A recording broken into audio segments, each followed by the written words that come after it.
All right. Well, my name is Angelica Corral. I grew up in Northern California. Now I am in Southern California.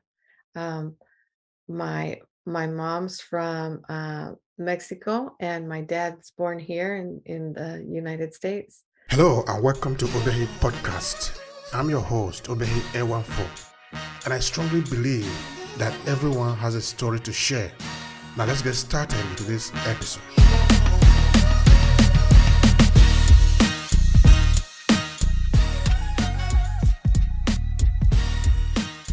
But his parents are from Mexico, so I speak Spanish.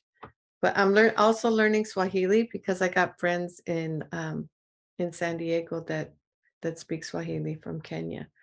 So Jambo. So anyways, Jumbo, Jumbo, Jumbo. Jambo Sana. So That's great. yeah, so that's a little bit about me, my job that I have my regular work that I do, which is I work for Head Start and I help families that are disadvantaged that are in need of childcare because they're working and childcare is very expensive here. But Head Start is a program that gives free childcare to families so that they could go and work and be able to take care of their families. So, and what I do there, I started off as a parent engagement um, leader. Then I became a mentor teacher for preschool teachers. And now I am a digital marketer. I do the multimedia, I do the film, hence the stories and the photography. And I love the job because I'm around people that I can inspire and encourage and love and get to tell their stories at the same time. That's interesting. All right, Angelica, tell me, now you were born in Mexico, right? Well, no, my mom was born in Mexico, Your mom got born in Mexico, but you were born in California. born in California. Mhm. What do you We remember of your young adolescent growing up there? Help us take us to that time. when I was a kid. Yeah. Okay, let's see. Well, I grew up a shy child. I was a shy kid. But there's a lot of different experiences I went through. I remember going to Mexico one year and seeing the part of Mexico my family's from is Guamuchi, Sinaloa. So there's a lot of vegetation, and I could not believe the insects and the different animals that I saw there because I didn't never saw those over here in California. So I saw these giant moths. I'm not kidding you, about this big. Uh, I thought, wow, when you're a kid, that's so amazing. And I remember playing in the summer, it rained and it was warm rain, right? And so my grandmother had a property on the side of a hill that was um, right by a swamp. And so we were having fun, my sister and I, in the rain. Since it was a hill, we just slid on the hill like it was a slide. That was our natural slide. And then the next morning, it looked like a miracle. It was a miracle for children to see all these tiny little frogs all over the place. I was like, oh wow. It's a wonderful thing to be around nature. You have a different mindset when it's like a Disneyland, so to speak. But instead of being made out of plastic, it's made out of real things. That was in Mexico. That was in a summer that we did in Mexico, but in California, Hmm. I went to school. Um, I started off in kindergarten and being a really shy kid. And I think what made me open up more was taking different trips as I got older. I lived in New York for a while and being around my friends in New York. It was a totally different atmosphere and it brought me out more. And working for families because when you work for families, you stop. thinking about yourself and start thinking about how can I help this person? And then you forget about the shyness because what's more important is them. How can I help them so that they're not shy? Because I deal with a lot of parents that are shy too. But when you're shy, that's one good thing about it is that you know how uncomfortable it is, and you want to make the families feel comfortable. That's great. Now, how did you get into storytelling? Let's take that piece at a time. It's something that I always like to do, but I never realized it. My dad had a video camera. Well, it wasn't video then, those Super 8 cameras. And and I was a kid, and as he would take the videos, he would after he'd play them on the projector, I would be telling the story of everything that's going on because during those times there was no sound to the now I'm dating myself. There was no sound to the movies that were being played. So when people would come over, I would explain, "Oh, and this and this and this is going on in the movie." Right? So I think kind of started there, but um I think also having teachers that made school interesting and inspired me, made me want to be a a storyteller that's interesting. And you don't wanna be somebody who's just going blasé blah, you want something that's you really wanna give value to whoever's listening to the story, and I always try to inspire people with the stories and give them something to look forward to, believe in them. Now, of course, we got to know ourselves during the audio event that we usually organize on LinkedIn about storytelling, which, of course, Mhm, is coming from the five-part series that I've written about storytelling, how to leverage it in your business and in what you do. Because storytelling might appear very simple, yeah, but it's not as simple as it might appear because there are many dimensions to it. There are many ways to make it work. It's not just one simple, straightforward thing. mm, Because if we go deep into psychology now, we see that it is very deep there. If we go into mhm, marketing, we see that story is used there. If we go into public speaking, we see that story is used there.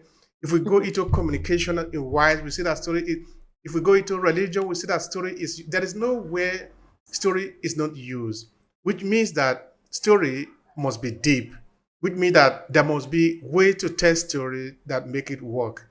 So this is what, of course, I created this five-part book series, which of course is available on Amazon for those who want to check it out. And it's also why we are organizing this LinkedIn audio live event, like the one that we had yesterday, uh, with nearly 800 people in attendance. So now, how do you approach storytelling, Angelica? That is important for me. Help me understand your perspective of storytelling. well, I'm gonna start with how I do it with children. 'Cause I made a children's book, and in what was important for me was for it to be interactive because I deal with children that are from 3 to 5 years of age, and they lose attention. Their attention span is like they're out. So it had to be something that would interest them.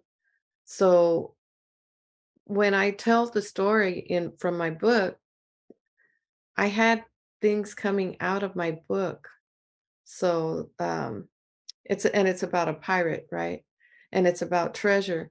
And so the way that I find that the children are really interested in the story is they're like, okay, turn the page. They want to see what's going on in the next page. So that's when you know that they're hooked in, right? So that I think you start off with the problem, right?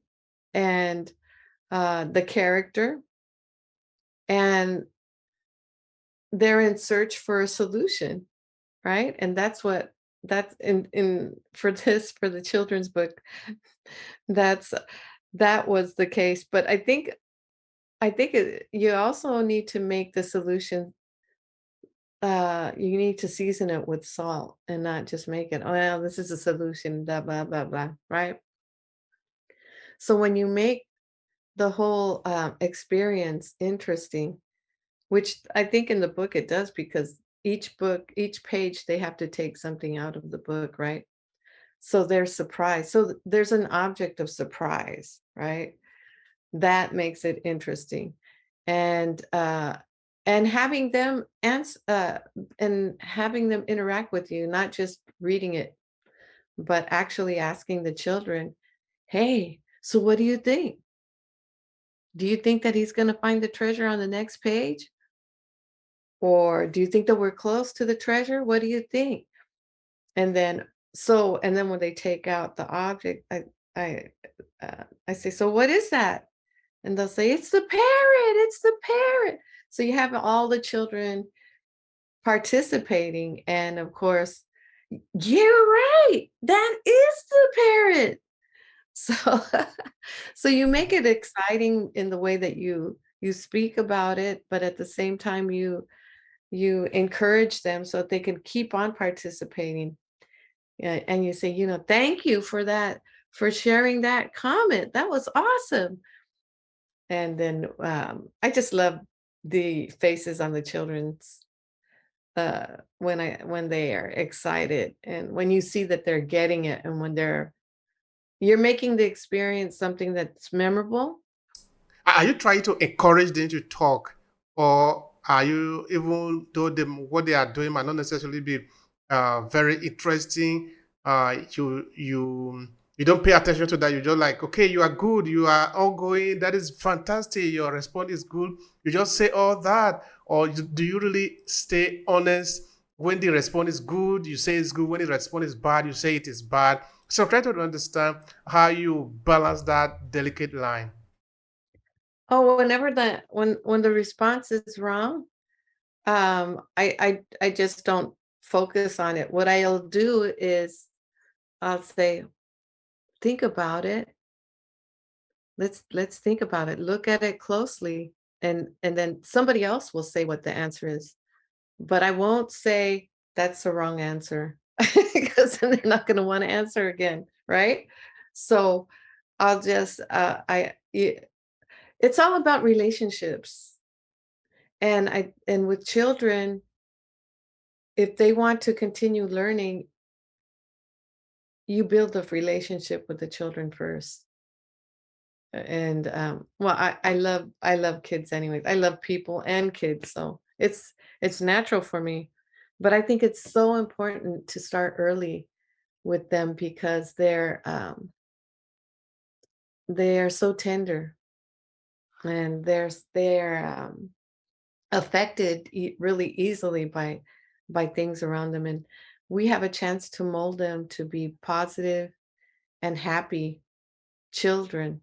So even when I'm not reading at the schools and I'm coming into the classroom, and sometimes I'll come in dressed up as a pirate, and I just love to make every child in the room feel special because they all are. And there's some children that are shy and they might get neglected, and I focus also on them because I was a shy kid, so I understand when you're shy, sometimes you'll there's a tendency to not interact as much. So so that's the case with the children. I love it, but So, most of the work that you do revolve around children, or do you also write book for adults that are not necessarily children, maybe for mature adults this time, maybe story that are purely for grown-up people? well, I it's funny that you should ask that because I'm working on one for parents and how they can talk with their children. Um, I really got inspired by reading Stephen Covey's Seven Habits of Highly Effective Families, which talks about. I like the beginning where it talks about we make goals for our businesses. We have a mission statement for our business, right? And a vision, but we don't usually have that for our families. And I thought, well, that's true. So I want to carry on the torch and continue helping families have that communication so that they can succeed. And part of the success for the children is the communication that they have with their families, right? They might not always communicate because sometimes the parent might think, okay, just bringing food on the table is the important thing. And it is important, but it's also important to have those conversations and to speak kindly and to be patient and to show that affection. So those are some of the things that I want to I'd like to also speak on it with families because I think it's something that's very important. Mhm. And you were talking of a better connection, a better relationship between the adult and the children. And so, looking at it from there, what role would you say storytelling play in that line? That how will storytelling help to strengthen the relationship between parents and their children? Since that is the area you work a lot, you work on a lot. I think it's important to children need drawing out. So you know how there's this is a scripture. You know how there's a well and there's water in the well, and in order to take the water out, you have to work at it. It takes work, and the water's heavy, right?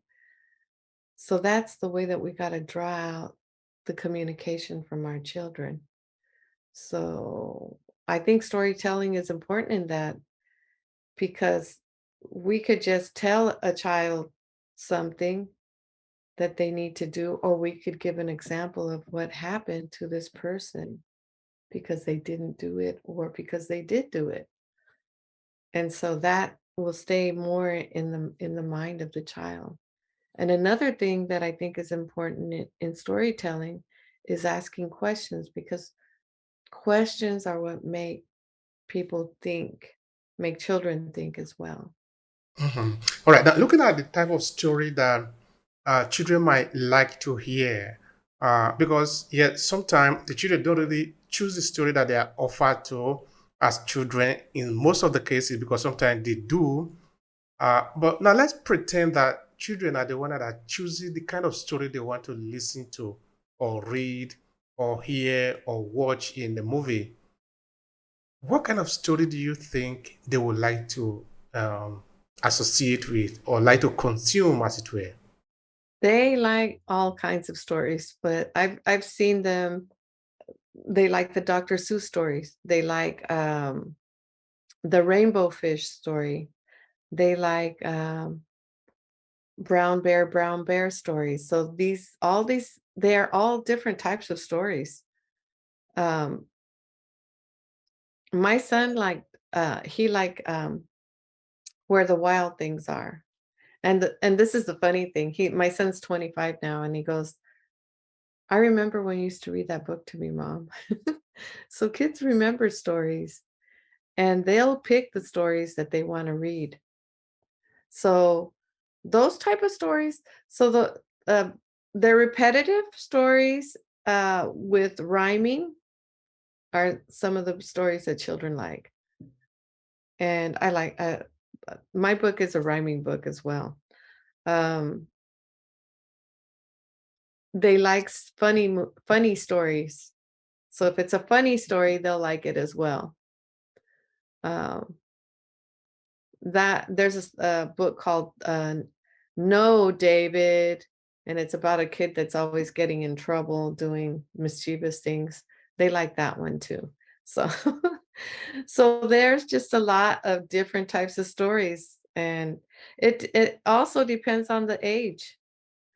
Um I went to a book fair recently in Los Angeles and there was an amazing writer there and she wrote a children's book but she also had a song and about um that would inspire uh the peacock that's in the story, and she had a lovely voice. So, anyways, I thought, wow, that's another thing that you can add to the story. So there's just a lot that you could do when you write a story. All right. But you personally, Angelica, when you were much smaller, when you were a child, what kind of story did you like? Why did you choose those kind of story? Because I know your parents perhaps have read or make you listen to different story, but not all of them you will like every other child. So tell me, what influenced your choice of the type of story that you like? Well, you're gonna think this is funny. My parents didn't read stories to me, but I read stories to myself. And the stories that I read were nursery rhymes. So, like Jack be nimble, Jack be quick, Jack jumped over a candlestick. So, um, all of those little stories, really, but I loved the stories, and I would constantly turn to them and look at the pictures, but I just I I read them to myself. And why did you like them?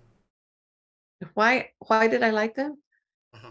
I think what made me like them was the rhythm of the nursery rhyme. The nursery rhyme gave it some rhythm, and I think, liking music and that already being something that's in me, um, I think that might have had something to do with it. I like the nursery rhymes. I thought the stories were funny.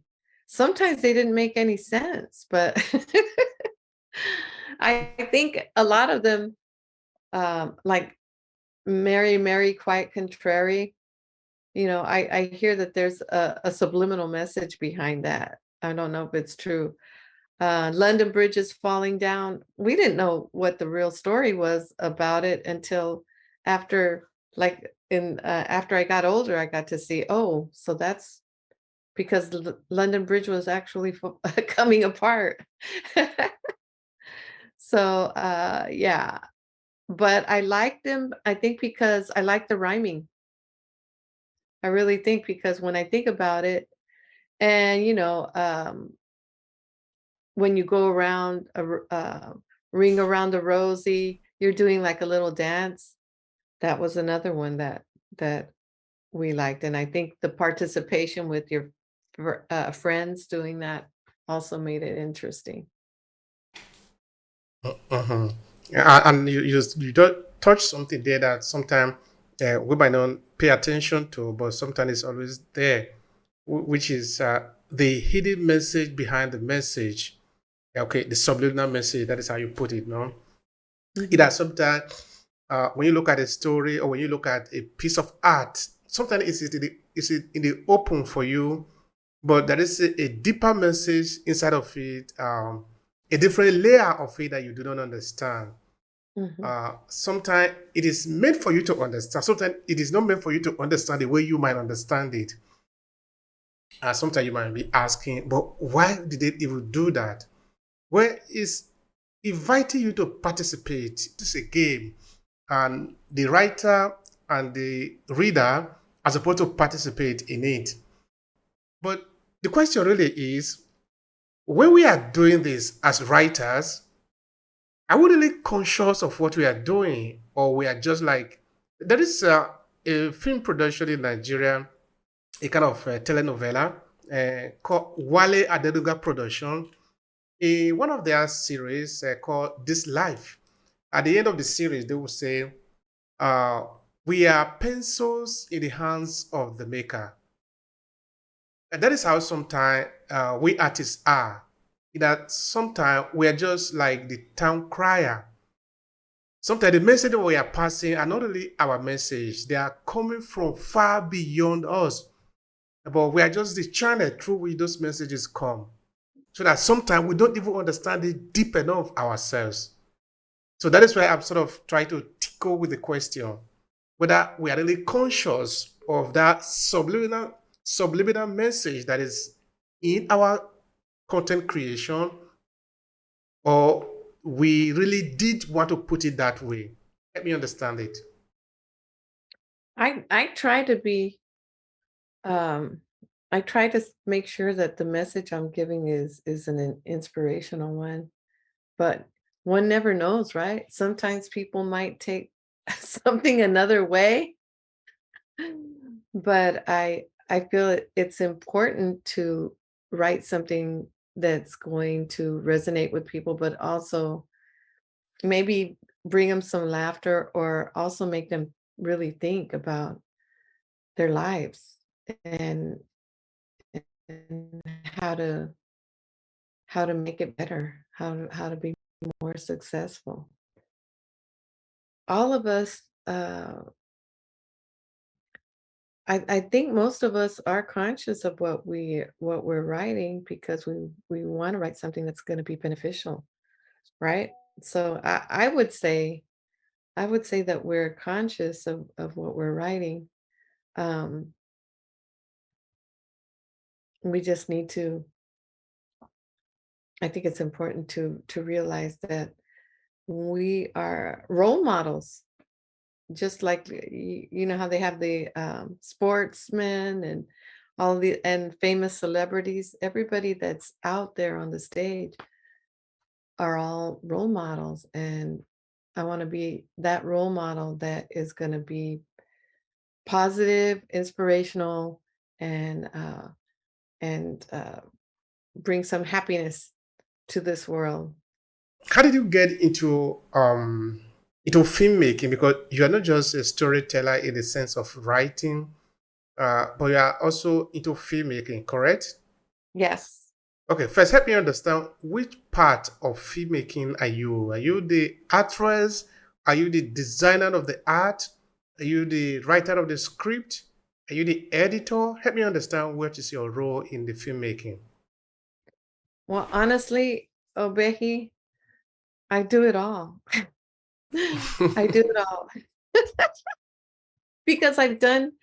Um, this is the thing that I learned, and that is we could really influence people by visual.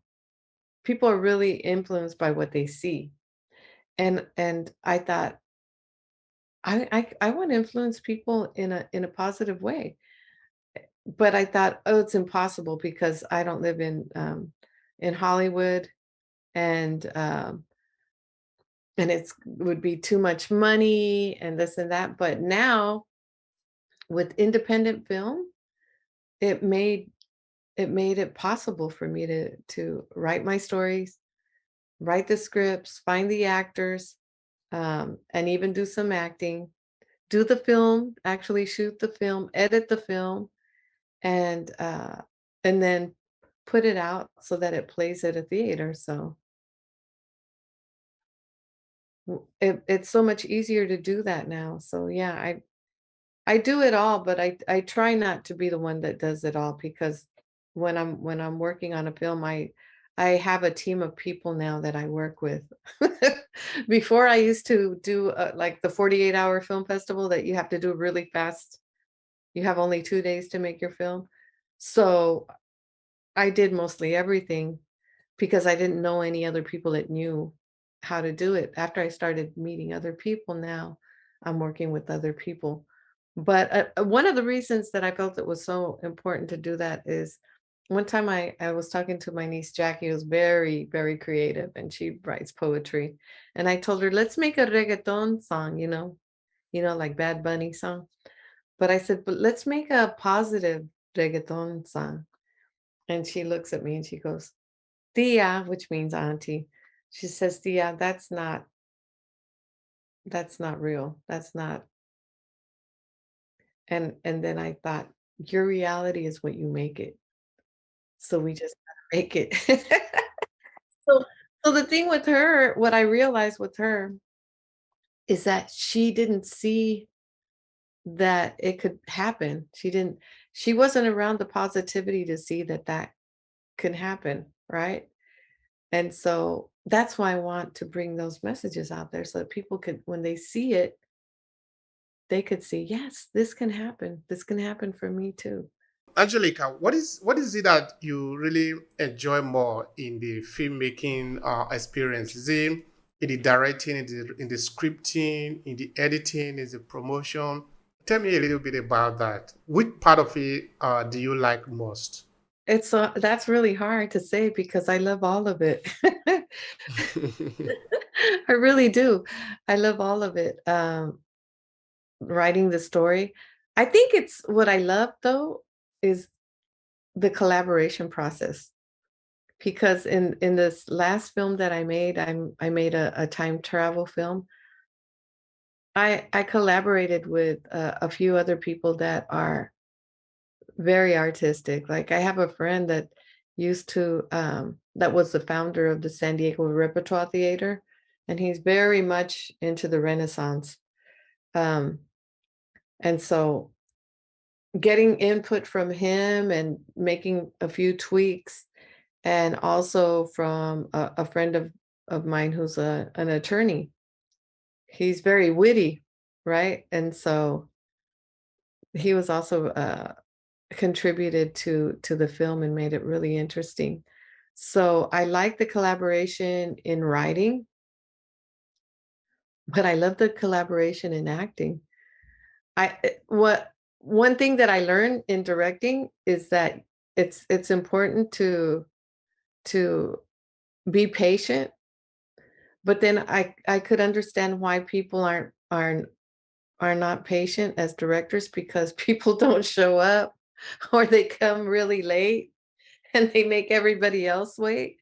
And so as the director, you want everybody to be, even keeled and things like that. So I could see after living that part of a director, I could see why they they're can sometimes get impatient, but it's not good. It's not a good thing to do because I got impatient with my sisters and I had to apologize.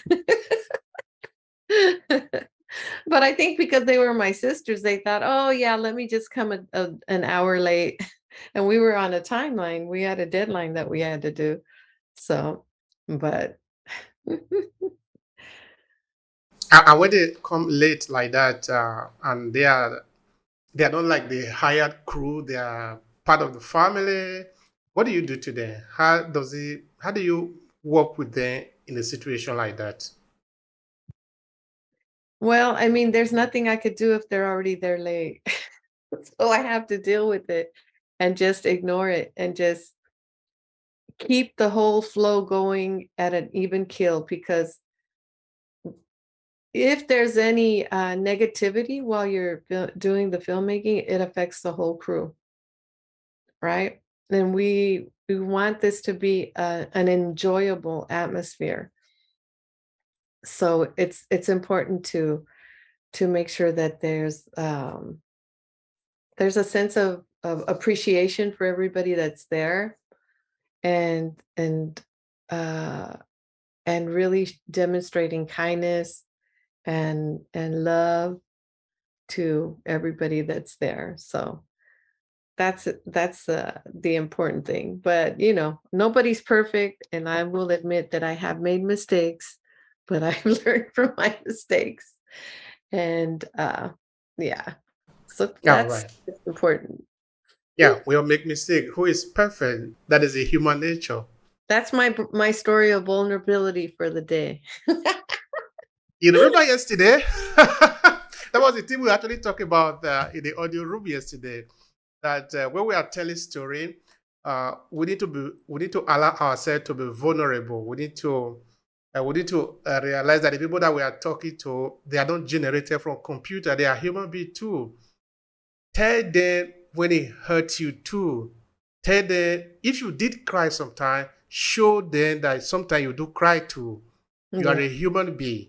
That is how other people will relate with you better rather than just try to be Mr. or Mrs. Perfect all the time with all the imperfection. We try to wear the mask on our face. Okay, yes, sometimes we can wear the mask too, but sometimes we also need to show to people that we are just like them. That is the best way that they can connect with us. I think it's a good thing to be vulnerable in our storytelling. So you really hit something important there. Yeah, I have a story about vulnerability. I was at I was at one of the schools, and I usually in the mornings when I'm driving, I'll put my comfortable shoes in the front, and so I could just slip them on when I go anywhere. And so I went into the playground, and one of the children, she looked at me and she goes, "Why do you have different shoes on?" And, and I looked at my shoes, and I had two different shoes, and I started laughing, right? And I went to the car and I put on the right shoe. And but I think I tell that story because we all make mistakes, and I wanted to show her as well that you can make a mistake and just laugh about it. It's not the end of the world if you have different shoes on. So I just changed my shoes, and then I go up to her. Um, Thank you so much for telling me so I can change my shoes. And sadly, she's gone through a lot of trauma in her life. She's not even 5 years old yet, but she's gone through trauma, and so you experience that with families that are in low income households and things like that. There's things that they've gone through that are really sad, and that's another reason why I just show so much love when I go to the sites with the children. They need the love. But then when you give the love, you get it right back without, I don't ask for it back, but there's more happiness in giving than receiving. There it is. And so that's what you feel when you give the love. May I ask you, Angelica, what do you really love about storytelling? I think being a storyteller, I have the responsibility to make the story interesting, and uh, and I'm able being in the classroom sometimes with children. What I like about storytelling is seeing the expressions on the children's faces and seeing them get so excited, and seeing them learning something new, uh, and building an emotion, building a bond with them, so that next time I see them, they say, and I'm not in my pirate outfit, but they recognize me as that I was in my pirate outfit, and they say, "You're the pirate." And I say, "Yes." So it's I guess it's kind of selfish of me wanting to be the celebrity pirate, but but it's that making children feel so much, making the experience feel magical for them. That's what I love seeing. Now, looking at you as a storyteller, you write book, you make movies, and all of that. In this podcast, we like to tell people that they need to look for a way to make money from what they do, not just for the passion. I know it is not a bad idea that you also do this for the passion. We are not really against that, but we like to encourage people to look for a way to make money from what they love to do. So let's talk about that aspect of it. Um, from your understanding of storytelling, is it possible to make a living doing this thing that you are doing? Is there any experience you can share with me about that? Let me understand it. I think that you can make a living from it, especially now we have Amazon, and you don't have to make all, like in the past, everybody had to print their own books and sell and market it if they were self-publishing. I think it's so much easier now to get the book out, and you have help with other organizations like Amazon, and we have the internet too. So my next step with my pirate book is making it an ebook. So if you know anybody who's good at making ebooks, um, that then I welcome that. Also, uh, I could also read the story on the internet. So I think there's many ways that you can make a living from writing books. All right, that's interesting. I love that. I really do. Now, Mhm. as we move towards the end of the conversation, what would you say is the best way for people to connect with you, those who want to work with you within the area of storytelling and what you do? How can they reach you? They can reach me on LinkedIn under Angelica Corral. And they could also reach me my email, angelicacorral@me.com. That's an easy email. And I'm on TikTok and Instagram and under Cheeky Callie. But on Facebook, I'm also and there is Angelica Corral. So they can go under any of those different uh, platforms to connect with me. Now, what would be your final thought here, Angelica, regarding what we have discussed today about storytelling and, of course, your experience on it? You are a writer, you are a filmmaker. Of course, you are at the center of it all. Help me understand that. How would you conclude it? I would conclude it in telling everybody to don't be afraid to write your story, write it, and whenever anybody asks you what your name is, tell them your name and tell them, and I'm a writer or I'm a storyteller because also a filmmaker. But know that you have people around you that are here to support you. I could support you. We have Obehi here who could support you, and Always, always. and yeah, we appreciate I appreciate you letting me speak on this podcast, Obehi. I couldn't make it the first time because I was a sick ticket, but thank you for being merciful and kind and letting me uh, be on this podcast with you. Really enjoyed it. Thank you so much for that, Angelica. I appreciate it. It has been a pleasure talking with you. Thank you. You're welcome. If you enjoy this podcast, make sure you subscribe so you never miss any of our future episodes. Rate and review Obehi Podcast and share with your friends who might need it. I remain Obehi Ewanfo. Thank you so much for listening and talk to you in the next episode.